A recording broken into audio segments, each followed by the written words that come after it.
Это Брюс Науман, и так называется, тоже скульптура, записанный видеокоридор, название.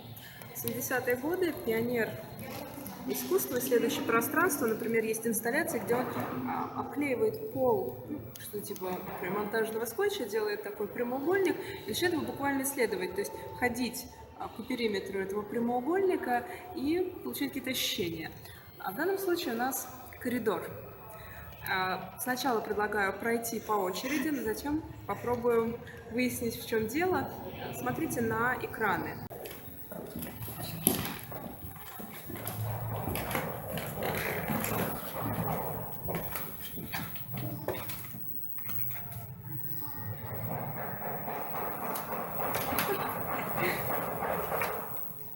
У некоторых посетителей действительно возникает ощущение, что где-то он уже, где-то шире. На самом деле одинаково, четко, параллельные стены. На нижнем экране запись этого коридора, таким, как он есть. На верхнем экране, заметьте, стоит камера, которая снимает вас со спины. Что получается? Когда мы заходим, мы идем к себе уходящему. О боже. Вы же там видели себя У меня была такая мысль, я поняла, что мне показалось. в первом верхнем экране вы видите себя со спины, как будто вы отдаляетесь. То есть вот камера записывает вас же.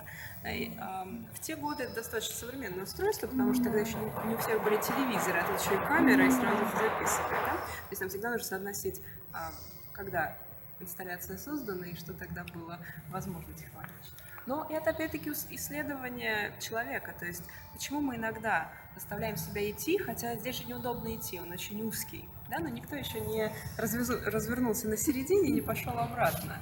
То есть вот в этом ограниченном состоянии пространства мы все равно доходим, потому что нам любопытно. Это опять-таки рефлексия о том, как прийти к себе, путь к себе уходящему. Да, получается в этой аудитории. То есть достаточно очевидные для нас средства, но пока мы не пройдем, мы не начинаем задавать себе вот эти вопросы. Тем не менее, данный образ ставит перед нами вопросы и предлагает открытый ответ. То есть, наверное, основная задача искусства, которая